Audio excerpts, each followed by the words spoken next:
అందరు బాగున్నారమ్మా? బాగున్నారా? నేను వచ్చేటప్పుడే ఒక అతను ఎవరో ఈ వైసీపీ ప్రభుత్వానికి సంబంధించిన కల్తీ మద్యం తాగినట్టున్నాడు ఒక ఆయన. నా దగ్గరకు వచ్చి హైపరాదిని అడిగానని చెప్పమంటున్నాడు. ఆ కల్తీ మద్యం ఎంత పని చేస్తుందో మీరే చూడండి. ఇంకొక అతను అయితే స్విచ్ ఆఫ్ అయిన ఫోన్ తీసుకొచ్చి నన్నే సెల్ఫీ అడుగుతున్నాడు. కాబట్టి ఆ కల్తీ మద్యం పోవాలన్నా, అలాంటి కల్తీ ప్రభుత్వం పోవాలన్నా ఈసారి మీరందరూ కూటమి నిలబెట్టిన ప్రతి అభ్యర్థిని గెలిపించాలి. ముఖ్యంగా ఇక్కడ ఎవరు? పవన్ కళ్యాణ్ గారు. ఫస్ట్ టైం నాకు పిఠాపురంలో నేను ఎందుకు పుట్టలేదా అని బాధగా ఉంది నాకు. నిజంగా పిఠాపురంలో పుట్టుంటే బాగుండేది, డైరెక్ట్ గా పవన్ కళ్యాణ్ గారికి ఓటేసి అదృష్టం ఉండేది కదా అని బాధపడుతున్నాను నిజంగా నేను.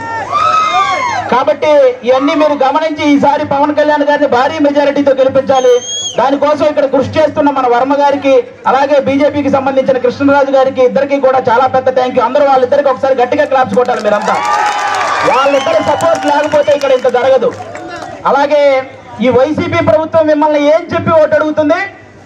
మీ ఇంట్లో మంచి జరిగితే ఓటేయమంటున్నారు, అవునా? అసలు వాళ్ళ ఇంట్లో మంచి జరగలేదని ఇద్దరు చెల్లెలు రోడ్డు మీద తిరుగుతున్నారు, అవునా కాదు? మరి వాళ్ళ ఇంట్లోనే మంచి జరగనప్పుడు మీ ఇంట్లో మంచి ఎలా చేస్తారు? అది ఒకటి మీరు గమనించాలి, అవునా? ఇంకోటి ఏమంటారు? మేము పొద్దున బటన్ నొక్కితే ఆడవాళ్ళ అకౌంట్ లో 10,000 రూపాయలు పడుతున్నాయి అంటారు, అవునా? మరి సాయంత్రం మూతిప్పితే మగవాళ్ళ అకౌంట్ లో నుంచి 30,000 పోతున్నాయి. మరి వాటి సంగతి ఏంటి? కాబట్టి పొద్దున బటన్ నొక్కుతున్నారు, సాయంత్రం పేక నొక్కుతున్నారు. ఈ రెండు మీరు గమనించి ఓటేయాలి. ఇంకోటి ఏమంటారు ఆయన? ఫ్యాన్ ఇంట్లో ఉండాలి, సైకిల్ బయట ఉండాలి, గ్లాసు సింక్ లో ఉండాలి అన్నారు, అవునా? కానీ ఫ్యాన్ ఎంతలో ఉండాలి? 4లోనో 5లోనో ఉండాలి, అవునా కాదా? మీరే తెలియక లాస్ట్ టైం 151లో పెట్టారు, అందుకే కరెంటు బిల్లులు ఎక్కువైనాయి. కాబట్టి ఆ 151లో ఉన్న ఫ్యాన్ రెగ్యులేటర్ తగ్గించి మీరంతా 4లోనో 5లోనో పెట్టాలి ఈసారి. అప్పుడే మనందరం హ్యాపీగా ఉంటాం, అవునా కాదా? ఇంకోటి ఏమంటారు ఆయన?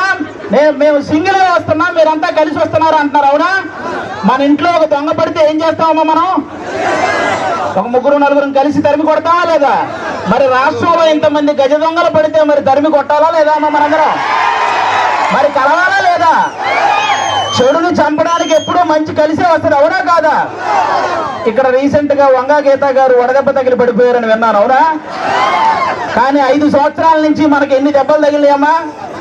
వడదెబ్బల కంటే పెద్ద దెబ్బలు తగిలినాయి. మీరు ఆలోచించాలి, ఈ రాబోయే 10 రోజుల్లో 151 మందికి ఎక్కడొకక్కడ వడదెబ్బ తగిలి పడిపోతూనే ఉంటారు. ఆ డ్రామాలు నమ్మకండి, ఎందుకంటే ఆ డ్రామాలకు మా శ్రీదేవి డ్రామా కంపెనీలో కూడా ఇన్ని డ్రామాలు చూడాలి. కాబట్టి ఇవన్నీ మీరు గమనించి ఈసారి గాజు గ్లాసు గుర్తు మీద ఓటేయాలి. వన్స్ బూత్ లోకి వెళ్ళిన తర్వాత 2 గాజు గ్లాసు మీద గుర్తితే ఫ్యాన్ ఎగిరిపోవాలి, అవునా? ఇది గుర్తు పెట్టుకుని అందరూ ఓటేయాలని కోరుకుంటున్నాం. జై జనసేన, జై టీడీపీ, జై బీజేపీ. అలా